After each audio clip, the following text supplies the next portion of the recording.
This presentation is a discussion about the research evidence basis for neurofeedback. The American Psychological Association, developed a 5-level system for establishing efficacy of interventions. And as you can see for yourself, they have various levels of research criteria to support those levels. And obviously we would like to be in level 4 or level 5, shown to be more effective than a no treatment or placebo control group, and shown to be statistically superior to a credible placebo therapy or to actual treatments. Now, actually, both of those have been demonstrated in terms of neurofeedback, particularly for ADHD, but also for migraine. And there are some publications in the works on traumatic brain injury, TBI. So those levels of efficacy have been established, although they're not necessarily officially recognized by anyone, but they have been demonstrated. And when we talk about the gold standard of research, which is the randomized controlled trial with a placebo control, and where the researchers, of course, are blinded to the condition and the participants are blinded to the condition, and all of those requirements are met, we are always presented with that as the only choice. But as you can see in level 5, if an intervention is shown to be statistically superior to an actual treatment, then it's also can be considered efficacious and specific. And that obviously has to be done in more than one study, and they have to be independent studies and so on. But basically it's saying that if you can demonstrate that your intervention is equivalent or better than an already established intervention that is considered efficacious and specific, then you can consider your intervention that way as well. So, for example, neurofeedback has been compared with stimulant medication for ADHD. And stimulant medication for ADHD is obviously the standard treatment for inattentive ADHD type.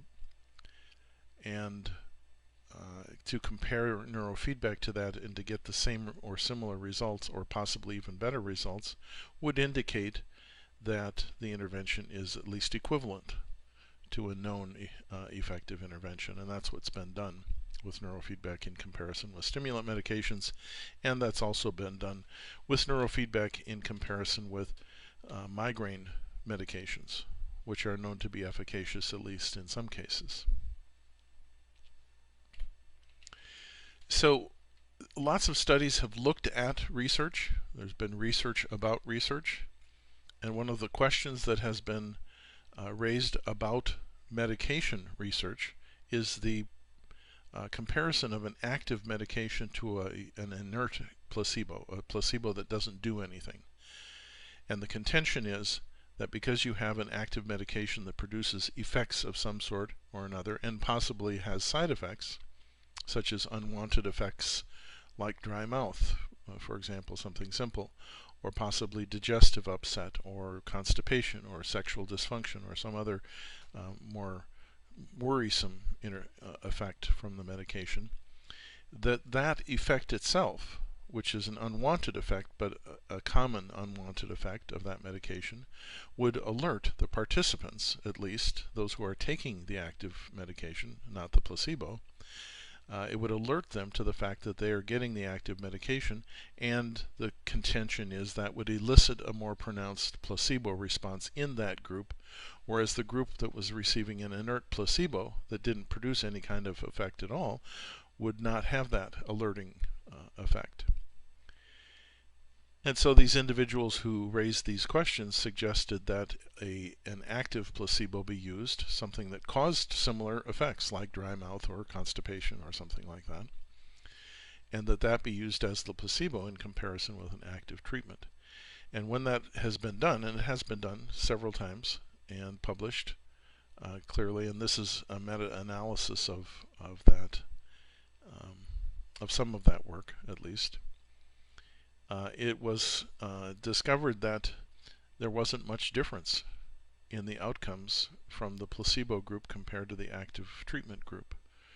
Now, this is primarily research into the SSRI type of antidepressant medication, and it appeared, at least in these studies, that there was very little difference between the active medication and the placebo in terms of the outcomes.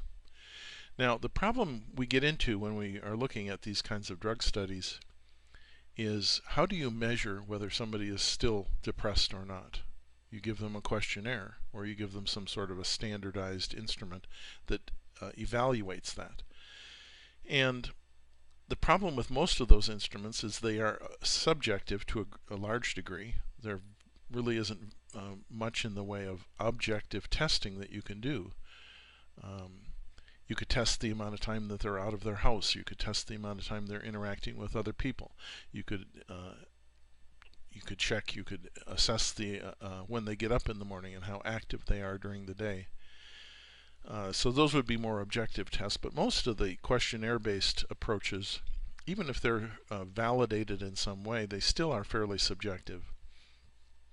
And therefore, the individual perceiving that some kind of intervention is efficacious, or at least happening, they're doing something, they're participating in a study, they're having negative side effects, something must be happening, so I must be getting better, so I'm going to report that I'm feeling better.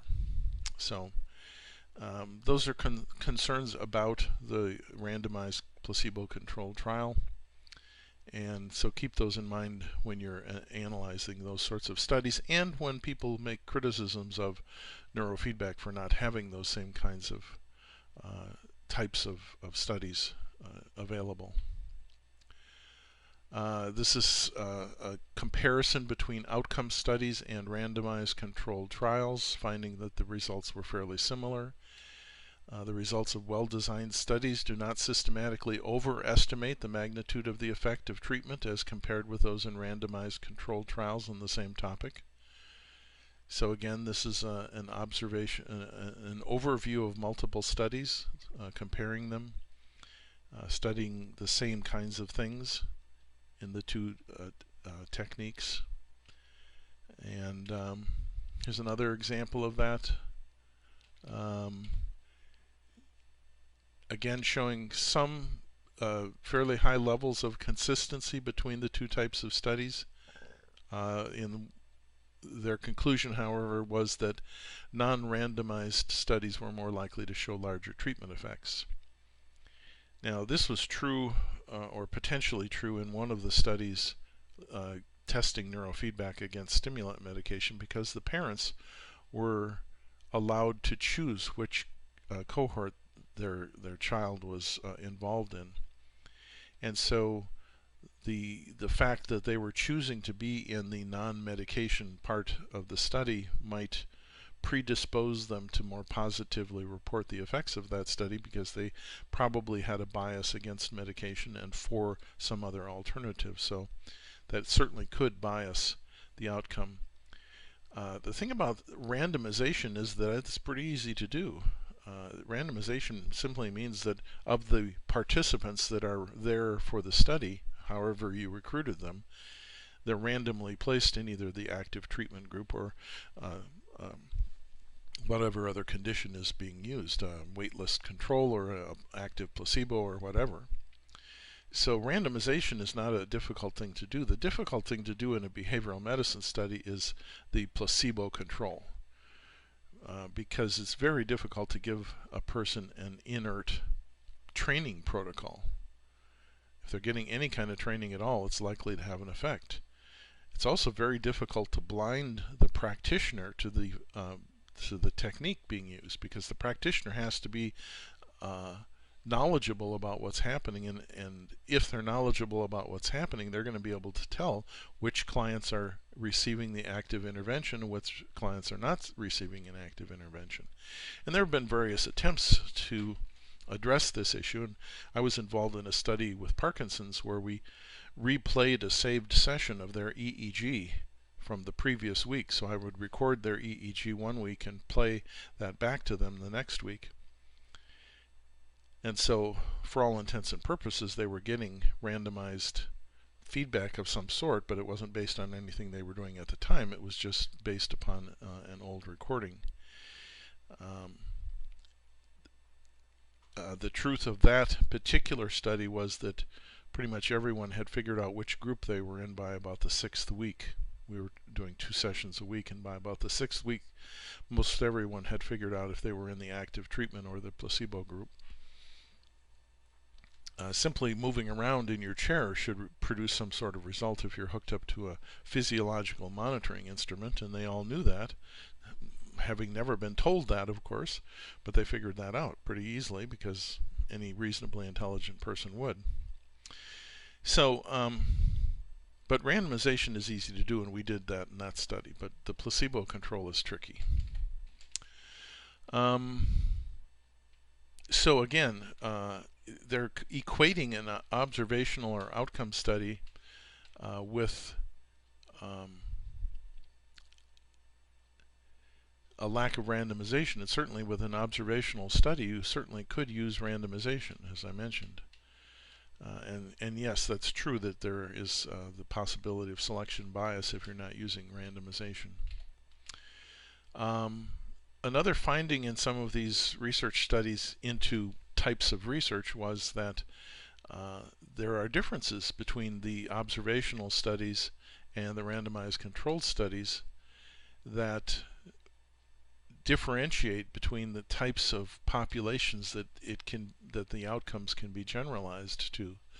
So for example, in a randomized controlled trial, it's very common to have fairly strict criteria about the participants, and in many cases you have to screen participants for any co-occurring disorder, and so there's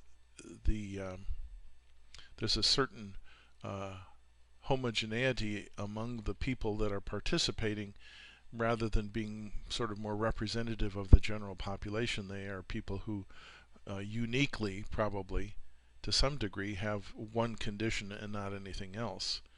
And so it may be a good indicator of that medication or that intervention's effect on that kind of a population, but it's not going to generalize to as broad a group, whereas an observational study is more likely to represent a clinical practice environment, a clinical practice population, and therefore if there are positive outcomes or even negative outcomes, they're more likely generalizable to the regular population.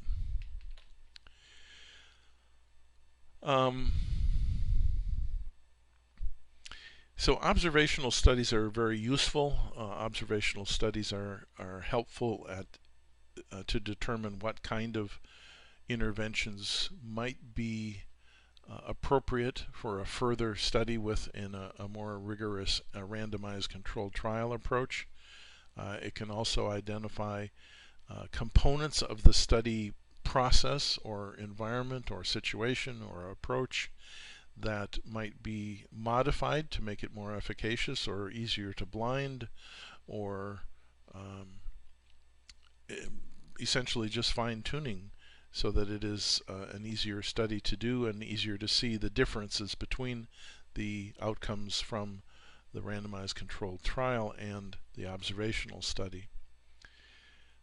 And it's possibly a good way to identify which clients or patients might be better participants to determine the efficacy of that particular intervention. So an observational study can be a very useful precursor to a randomized controlled trial. This is just a plot of effect sizes, looking at medium to large effect sizes for controlled studies of neurofeedback for ADHD, including various subtypes. This is from a paper that's on your flash drive by Arns. This is the same study, looking at the mean effect sizes for controlled studies versus within subject effect sizes for all studies for the three core symptoms of inattention, impulsivity, and hyperactivity. So it's looking at, and that's the other thing about research studies, is that when you lump a whole bunch of findings or data into one composite and then do calculations or statistical analyses based upon that composite, you often lose the benefit that you see in individuals. So an individual might show a very significant result and another individual may show no result at all, and when you combine the two, then it minimizes the effect size of that result. But if you take the individual alone and look at their change, then you can often see very significant changes within individuals.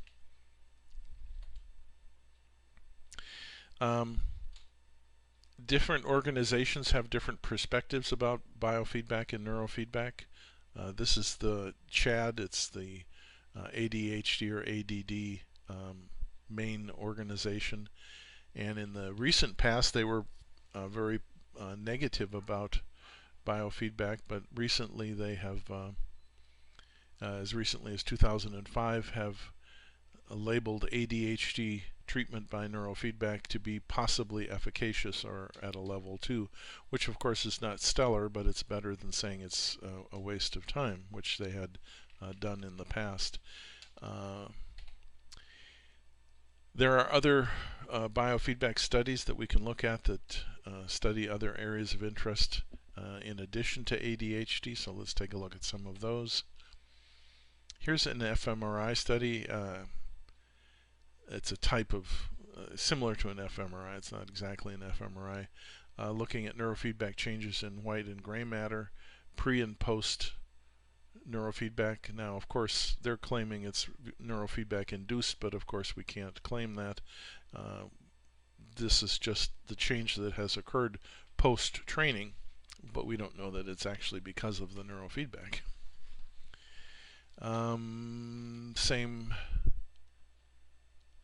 Same study showing the areas of change.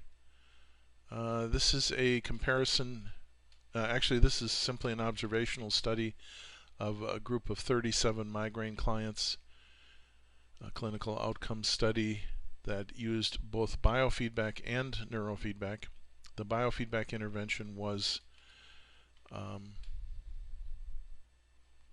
heart rate variability training, and the neurofeedback intervention was also used, and it shows that 70% of the participants experienced greater than 50% reduction in migraine frequency.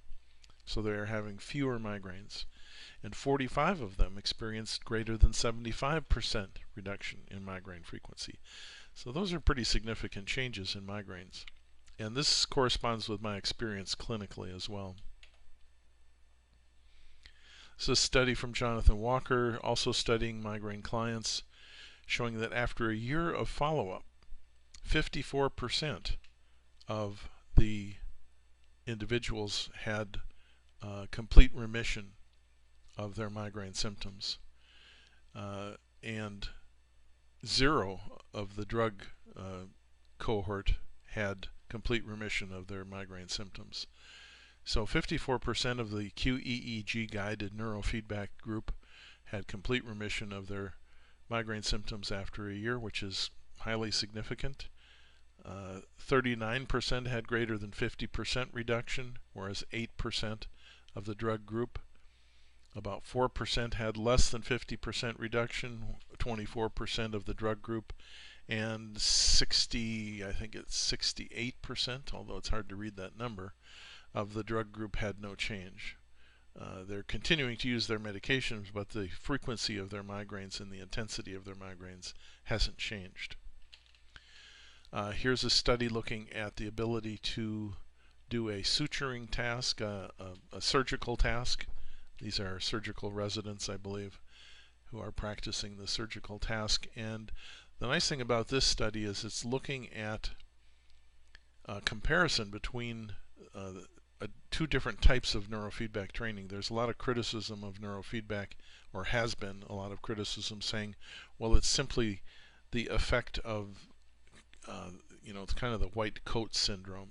You're getting hooked up to this fancy device, you're doing this training, you get the attention of a clinician, somebody's paying attention to you, or you're important, so you feel better, you feel different, something changes as a result of that. Well, in this case, they're comparing two different neurofeedback interventions, so it takes that out of the equation. Both groups are getting the same attention, they're getting the same, they're getting hooked up to a device, they're playing, they're getting feedback, and so that part of the study is similar across both groups.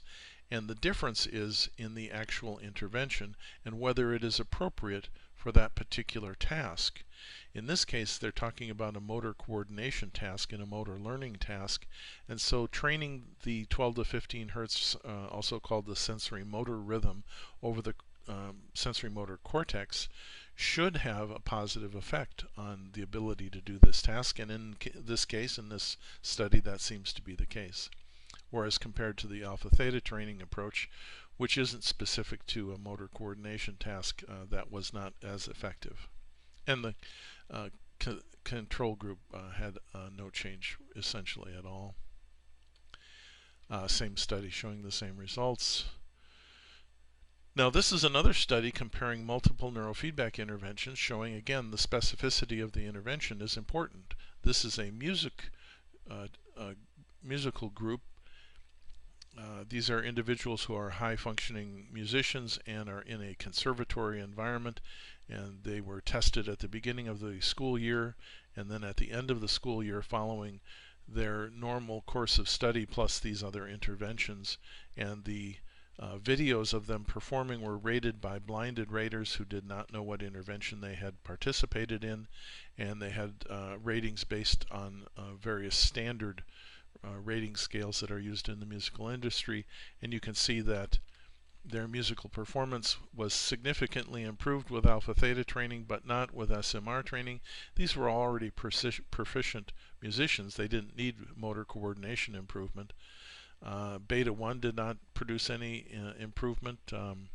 Other interventions actually made them worse, but the alpha theta training was specific to the things that needed to be improved in musical performance, and that's what the finding showed. Now, one of the things that's important to see in any research study, particularly when you're doing an intervention, a behavioral intervention, is did the person or the group, the participants, learn the skill? And so what we've got here are three different conditions: before doing alpha neurofeedback, after doing alpha neurofeedback, and after doing theta neurofeedback. And we have those individuals who were able to learn the task and those individuals who are not able to learn the task. And what they're doing is measuring correct responses on a response control task. So they were given a stimulus, asked to respond, and you can see that those who actually acquired the skill of increasing the upper alpha frequency produced a better score, more correct responses, higher percentage of correct responses, compared to those individuals who could not, for whatever reason, learn how to accomplish the task that was being trained. Now, there was a study done at Ohio State University, and they used auto-thresholding for the active training group in neurofeedback, and the placebo group had a sham feedback. And the two groups had the same results, which makes sense because the active training group was not actually getting trained in neurofeedback. They were using an auto-thresholding technique, which meant that they were getting the same amount of feedback no matter how successful they were. They were not being rewarded for improving. They were just being rewarded at the same level, regardless of any change on their part. And so there was no demonstration of skill acquisition, and therefore they didn't show any change in the post-testing measures. Well, here we have an example of the correlation between the actual skill acquisition and the results of the outcomes in the post-training assessment.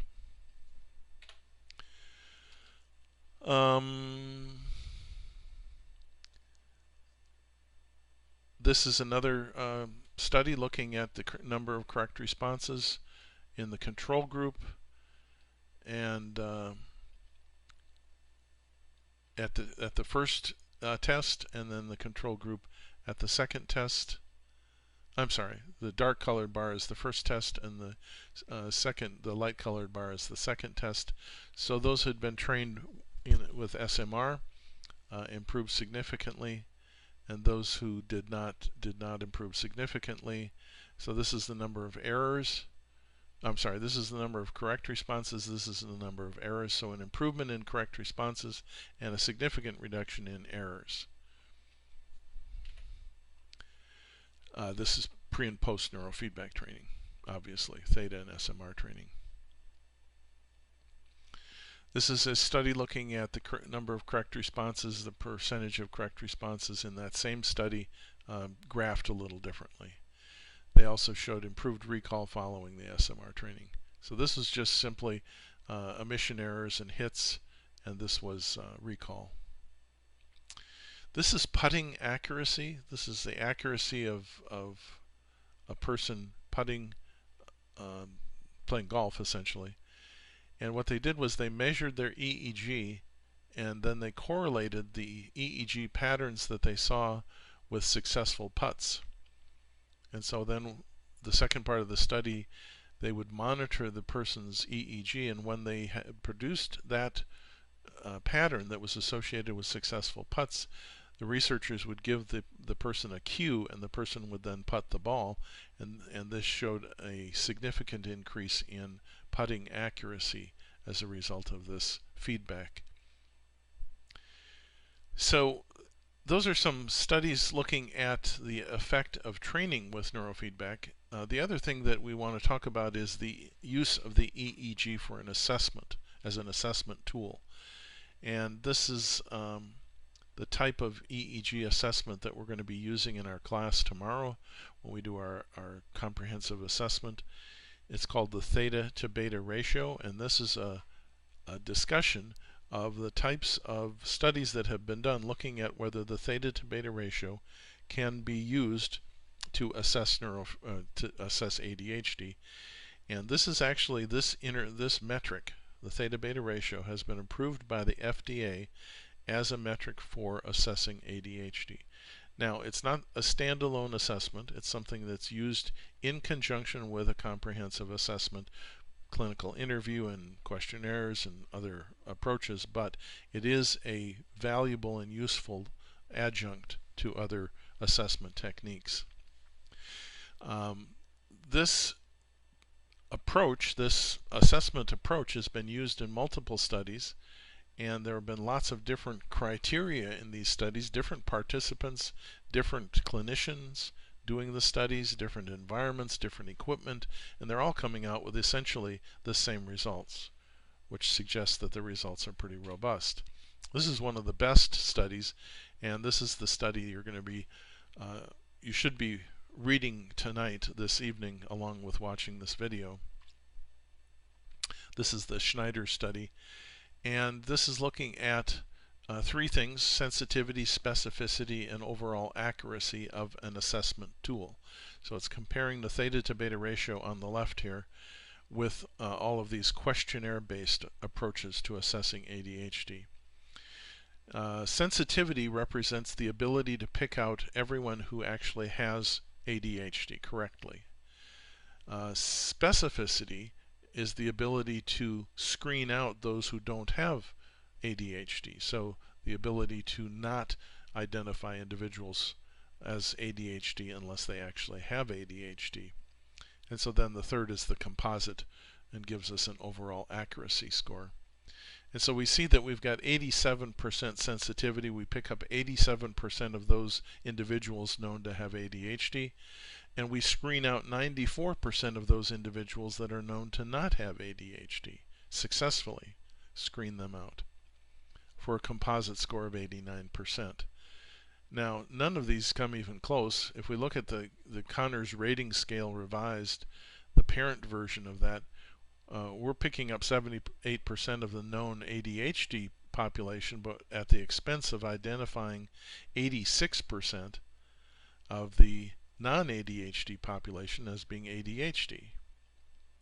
So it's biased towards identifying almost everyone as having ADHD, which is typical of all of these rating scale approaches.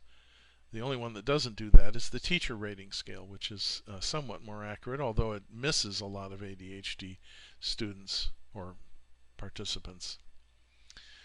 So the only one that shows a consistent level of sensitivity and specificity is the theta-beta ratio. It's an objective measure. These are all subjective, and so this at least should be a part of the process. Everyone who, before they get a prescription for a stimulant medication, should have an assessment utilizing the theta to beta ratio, which is simple to do. This is a nice study done in the, it was done in the Ukraine, and it was conducted on cats, and they were looking at not the theta beta ratio but the beta theta ratio. And so they're looking at the amount of change in the beta theta ratio. Looking at the beta theta ratio going up is good, and we have the active group and the placebo control group. So the active group shows more change in the beta theta ratio. When you're talking about theta beta ratio, you want it to be lower, but with the beta theta ratio, you want it to be higher, showing more improvement, more increase in the beta theta ratio in the the neurofeedback group. Greater increase in beta and a greater decrease in theta.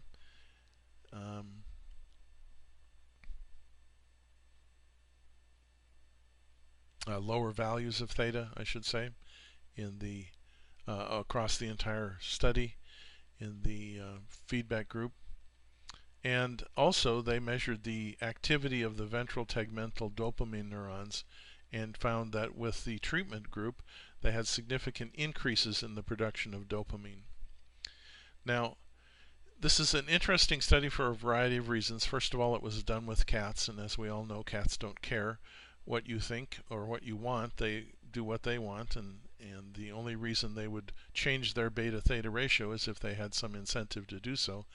And so this is clear evidence of operantly conditioning the beta theta ratio, resulting in a change in the dopamine activity, which is another interesting feature of the study. They actually were measuring neurochemical activity, indicating that the likely effect of training the theta beta ratio in humans even would be a change in dopamine activity, which seems to be the case here. And the third interesting thing, to me at least, was they used proportional audio feedback for this study. The audio got louder as the cats were doing worse, and quieter when the cats were doing better. And cats really don't like very loud noises, so they had an incentive to make the noise quieter, and to do that they had to change their beta theta ratio, which they were able to do. The individuals who were in the control condition just heard a sound that had varying volume, but it didn't have any correlation with what they were doing. So that's a very nice study, and one of the best studies on neurofeedback in terms of identifying the functional components of that kind of study. This is a comparison between neurofeedback and a computer-based cognitive training approach, which clearly the computer-based cognitive training approach is clearly not very good compared to the neurofeedback training, showing much better results. This is a Monastris study showing an improvement across a 1-year follow-up in individuals, partly as a component of the kind of parenting style. The systematic parenting style had much greater improvement than did the non-systematic parenting style. They also tested these individuals in the control group and in the neurofeedback treatment group, both on and off medications at a year follow-up. So this is the pre-training testing, and this is the post-training testing off medications.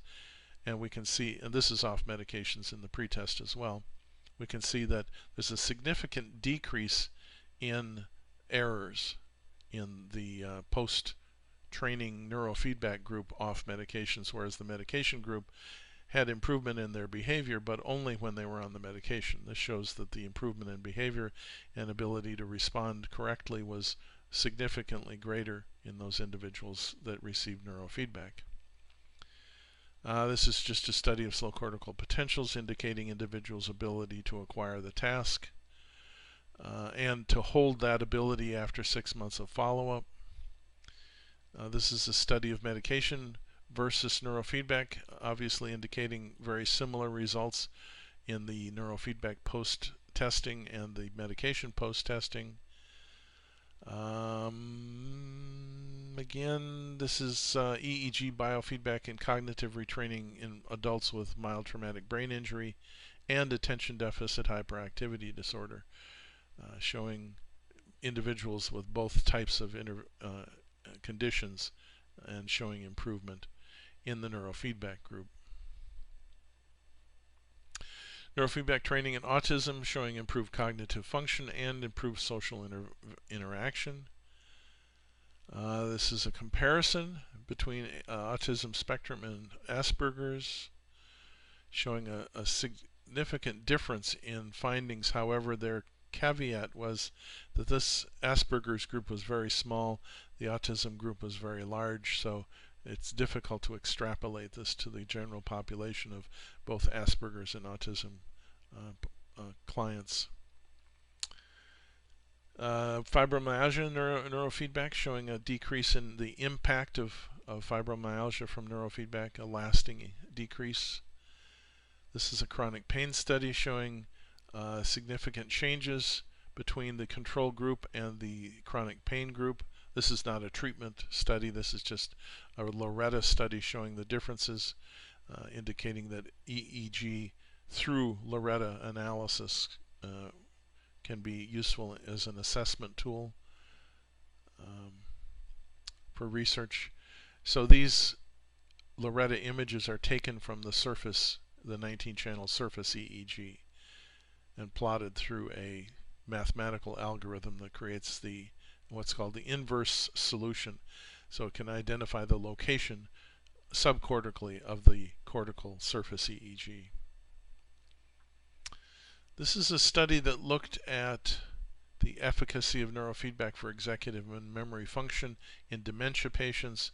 And again, they're looking at those individuals who were able to acquire the skill compared to those individuals who were not able to acquire the skill, and showing improvements in those individuals who acquired the skill.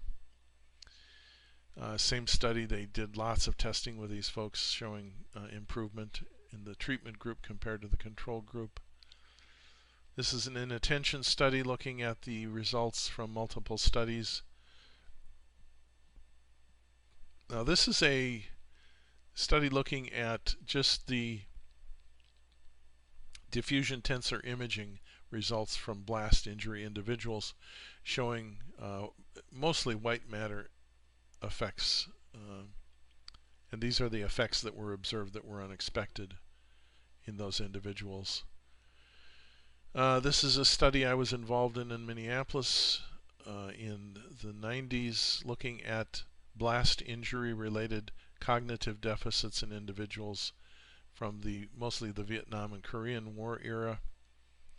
And we demonstrated that those individuals with blast injury exposure, not actually physical damage where they were medevaced out or had any real noticeable physical effects, but they were in the blast radius and experienced the percussive wave effect, demonstrated an acquired attentional problem post-injury that we were able to identify with quantitative EEG and other testing. Here's some examples of outcomes of Z-score training. This is the initial assessment over here on the left. This is after 20 sessions here in the middle. We've got a significant increase in coherence in high beta. Clearly something was not being done correctly, but all this hypocoherence in the front is pretty much gone. We got also a significant decrease in this high beta amplitude activity that we were seeing here, and a subsequent assessment showed after 40 sessions a continued decrease in this fast beta activity, continued